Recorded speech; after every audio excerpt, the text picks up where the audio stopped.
Hello everyone, welcome to commerce lectures. I am Neha. आज करेंगे हम माइक्रो इकोनॉमिक्स एंड टॉपिक है हमारा शिफ्ट्स इन डिमांड। गाइस, इस चैनल पे जितनी भी वीडियोस करेंगे सभी एनसीईआरटी की बुक्स में से करेंगे। तो देखो बुक में क्या लिखा है, let's us examine the impact of shift in demand on equilibrium price and quantity. तो यहाँ पे हम क्या देख रहे हैं कि अगर डिमांड में शिफ्ट होता है तो उसका इक्विलिब्रियम प्राइस और इक्विलिब्रियम क्वांटिटी पर क्या इम्पैक्ट पड़ता है। और साथ में एक अजम्पशन भी है कि फर्म जो है फ्रीली एंटर और एग्जिट कर सकती है मार्केट में, यानी मन चाहे तो कोई भी फर्म नहीं आ सकती है और मन चाहे तो कोई एग्जिस्टिंग फर्म बिजनेस छोड़कर जा सकती है। From the previous section, we know that free entry and exit of firms would imply that under all circumstances equilibrium price will be equal to minimum average cost. अब देखो free entry और exit से मतलब क्या है, यहाँ पे क्या माना जाएगा कि जो इक्विलिब्रियम प्राइस है वो बराबर है मिनिमम एवरेज कॉस्ट के। ये कंडीशन जो है हर वक्त इस जो टॉपिक है उसमें बार बार रिपीट होगी। इस चीज़ को याद रखना है कि प्राइस बराबर है मिनिमम एवरेज कॉस्ट के। Under this condition even if the market demand curves shift in either direction at new equilibrium the market will supply the desired quantity at the same price. So ये क्या कह रहे हैं, इस condition में क्या होता है कि अगर डिमांड कर्व शिफ्ट हो जाता है, ईदर का मतलब है किसी भी डायरेक्शन में शिफ्ट हो, लेफ्ट में हो राइट में हो, तो वो नए इक्विलिब्रियम पे पहुंच जाता है, एक नया इक्विलिब्रियम बन जाता है। सो उसी के अकॉर्डिंग मार्केट जो है सप्लाई करेगी, लेकिन प्राइस वही रहेगा। चलो भाई आगे बढ़ते हैं। सो फिगर 5.6 देखते हैं यहाँ पे। ये देखो ये रही फिगर 5.6। इसके अंदर क्या है, D0 है मार्केट डिमांड कर्व। ठीक है, ये देखेंगे आपका, ये सबसे पहले ये आपका मार्केट डिमांड कर्व है, ये जो आपको लाइन नज़र आ रही है, which tells us how much quantity will be demanded by the consumers at different prices। अब ये क्या दिखाता है कि कितनी क्वांटिटी डिमांड कर रहे हैं consumers. And P0 denotes the price, और P0 क्या है, हमारा प्राइस है जो कि बराबर है मिनिमम एवरेज कॉस्ट के। जैसे कि मैंने आपको पहले भी बताया था, ये चीज़ बार बार रिपीट होगी कि P जो है आपका प्राइस है और प्राइस बराबर है मिनिमम एवरेज कॉस्ट की। ये देखो इसके अंदर डायग्राम के अंदर ये दे रखा है आपको। The initial equilibrium is at point E। सबसे पहले इक्विलिब्रियम कहाँ बन रहा है, पॉइंट E पर बन रहा है, जहाँ पे डिमांड कर्व इसको कट कर रहा है। देखें कैसे, ये देखो ये वाला पॉइंट, यहाँ पे क्या हो रहा है, ये जो आपका डिमांड कर्व है और ये जो आपका प्राइस है, ये आपस में इस पॉइंट पे कट कर रहे हैं। यहाँ पे E है यानी इक्विलिब्रियम है, और ये प्राइस फिर वही बात करिए मिनिमम एवरेज कॉस्ट के बराबर है। And the total quantity demanded and supplied is Q0। और क्वांटिटी डिमांडेड और सप्लाइड कितनी है, Q0 है, यानी ये वाली है। स्टार्टिंग में मैंने बताया था ना, इक्विलिब्रियम से अगर डाउनवर्ड डायरेक्शन में जाते हैं तो क्वांटिटी डिमांडेड एंड सप्लाइड आती है, और इक्विलिब्रियम से अगर लेफ़्ट की तरफ लाइन खींचते हैं तो अपना प्राइस आ जाता है। ठीक है, और यहाँ पे फर्म्स कितनी है, N0। ठीक है, इक्विलिब्रियम नंबर ऑफ फर्म्स है N0। ना suppose the demand curve shifts to the right for some reason. अब हमने क्या देखा, डिमांड कर्व राइट में शिफ्ट हो गया है। देखिए भाई, ये देखो ये यहाँ पहुँच गया, D1 पे राइट में शिफ्ट हो गया है।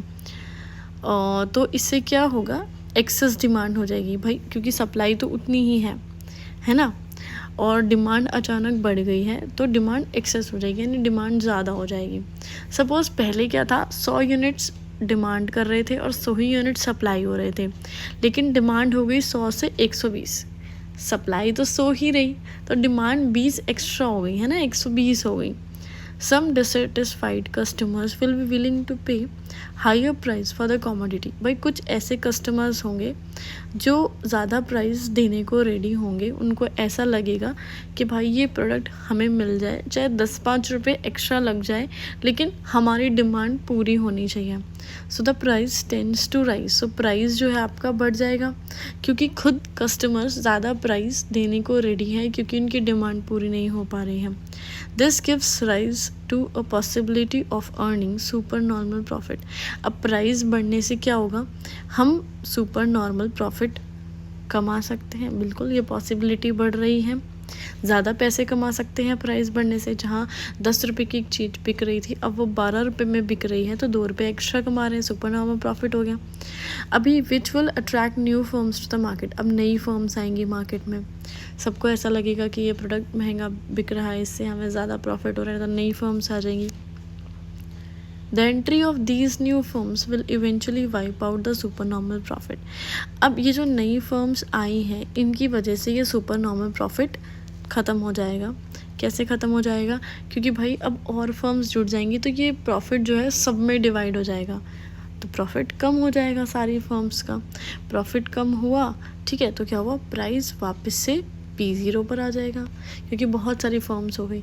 और ज़्यादा से ज़्यादा फर्म्स होने का क्या मतलब है, ज़्यादा से ज़्यादा प्रोडक्शन होना, ज़्यादा से ज़्यादा सप्लाई होना. और जब सप्लाई बहुत ही ज़्यादा हो जाएगी, जाहिर सी बात है प्राइस तो कम आएगा ही आएगा.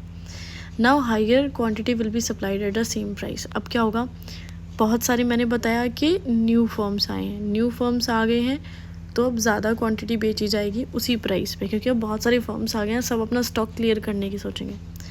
सो पैनल ए में हम क्या देखते हैं कि क्वांटिटी सप्लाई कर रहे हैं हम ज़्यादा, लेकिन उसी प्राइस पे. ये देखो अब क्या हो रहा है, पैनल ए है अपना ये वाला, अभी क्वांटिटी Q1 हो गया है, यानी ये देखो ये Q1 क्वांटिटी है ना, ये बढ़ गई है, क्योंकि अब क्या हो रहा है, ज़्यादा क्वांटिटी बन रही है, ज़्यादा सप्लाई हो रही है ना. From panel A we can see that new demand curve D1 intersect P0 at point F. अब हम क्या देखेंगे कि हमारा जो नया डिमांड कर्व बना था वो P0 को इंटरसेक्ट कर रहा है, लेकिन एक नए पॉइंट पे कर रहा है, F पॉइंट पे. ये देखो पहले क्या था, ये डिमांड कर्व पुराना था और ये P0 था, ये यहाँ इंटरसेक्ट कर रहे थे, तो पॉइंट E बन रहा था. अब डिमांड कर्व नया आ गया है D1, लेकिन प्राइस अपना वही है, तो अब इंटरसेक्शन देखो यहाँ है पॉइंट F पे, ठीक है. तो नया इक्विलिब्रियम बन गया पॉइंट F पे, न्यू इक्विलिब्रियम बन गया. और क्वांटिटी और प्राइस क्या हो गया, प्राइस वही P0 है लेकिन क्वांटिटी Q1 हो गई. देखो प्राइस अपना सेम है P0, लेकिन क्वांटिटी पहले Q0 थी, अब Q1 हो गई है. कैसे निकली ये क्वांटिटी, मैंने आपको बताया था, जो इक्विलिब्रियम है उससे लेफ्ट में जाएंगे ऐसे तो प्राइस निकलेगा, और डाउनवर्ड डायरेक्शन में जाएंगे तो क्वांटिटी निकलेगी. अब Q1 बड़ा है Q0 से, आप देख सकते हैं Q1 राइट में है तो ज़्यादा बड़ा है, Q0 लेफ्ट में है तो वो छोटा है. The new equilibrium number of firms N1 is greater than N0. पहले फर्म्स कितनी थी, N0 फर्म्स थी टोटल, फिर नई फर्म्स आई जिसकी वजह से फर्म्स बढ़ गई, वो N1 हो गई. N1 ज़्यादा फर्म है क्योंकि अब नई फर्म्स आ गई हैं, न्यू फर्म एंटर कर गई हैं. Similarly for a leftward shift of the demand curve to D2. अब क्या हो गया, डिमांड कर्व जो है लेफ्ट में शिफ्ट हो जाता है.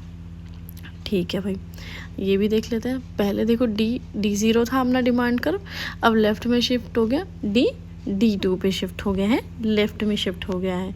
ठीक है भाई, तो अब क्या हो जाएगा, एक्सेस सप्लाई हो जाएगी. एक्सेस सप्लाई कैसे होगी भाई, देखो सोचने वाली बात है. सपोज़ डिमांड भी 100 थी, सप्लाई भी 100 थी, लेकिन डिमांड कम हो गई, डिमांड 80 हो गई, लेकिन सप्लाई तो अभी भी 100 पे है, तो सप्लाई कितनी एक्स्ट्रा है, 20 एक्स्ट्रा है ना. तो सप्लाई क्या हो गई, एक्सेस हो गई. ये देखो, in response to this excess supply, some firms which will be unable to sell the desired quantity at P0 will wish to lower their price.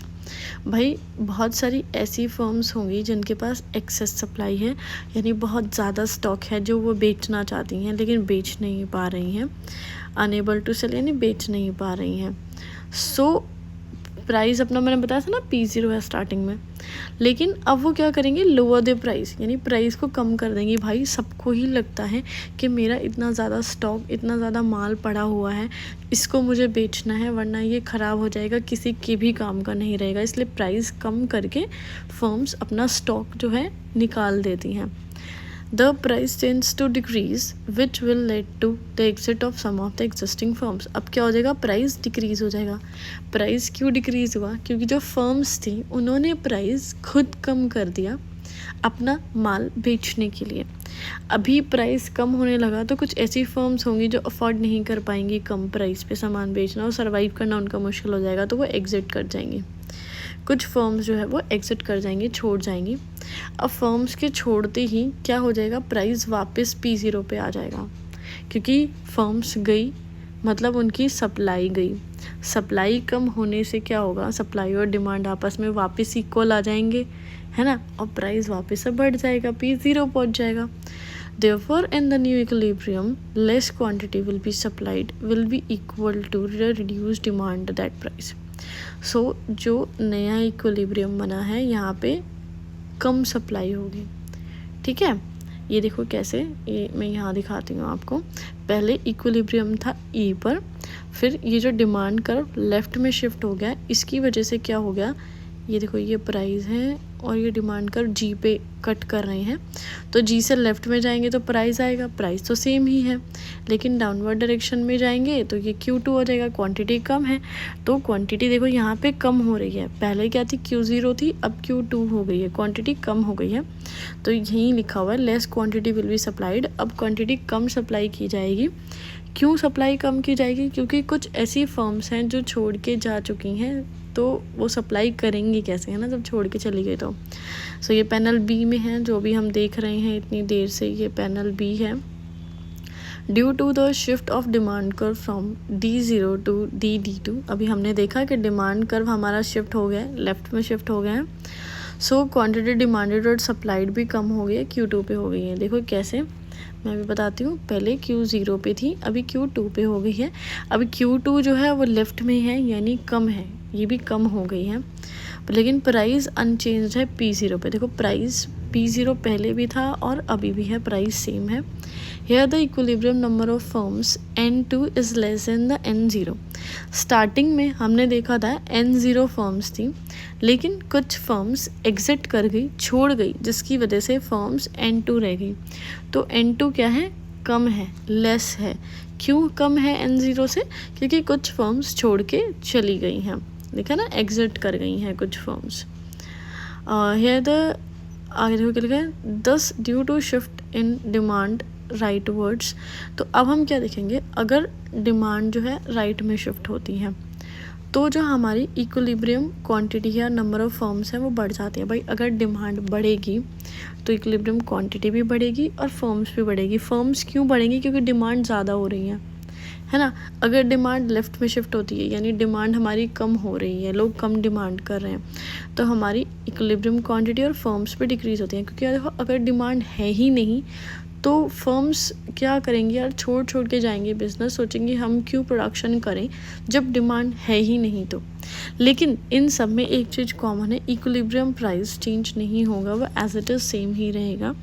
Hair we should note that with free entry and exit shift in demand has a larger effect on quantity. अब हम यहाँ क्या देखेंगे, अगर free entry and exit वाली assumption हम पढ़ रहे हैं तो जो डिमांड में शिफ्ट आ रहा है, डिमांड में जो चेंजेस आ रहे हैं, उसका इफ़ेक्ट क्वांटिटी पर बहुत ही ज़्यादा पड़ रहा है, ठीक है, और नंबर ऑफ़ फर्म्स पे भी पड़ रहा है, लेकिन क्वांटिटी पर बहुत ज़्यादा पड़ रहा है। But unlike with fix number of firms here we do not have any effect on equilibrium price. लेकिन हमारा कोई भी इफ़ेक्ट नहीं पड़ रहा है प्राइस पर, यानी सबसे जो बिल्कुल भी इम्पैक्ट नहीं पड़ रहा है, प्राइस पे नहीं पड़ रहा है impact, fix number of firms पे थोड़ा सा इम्पैक्ट पड़ रहा है और क्वांटिटी पे बहुत ज़्यादा इम्पैक्ट पड़ रहा है, ठीक है। इस सारी वीडियो ख़त्म।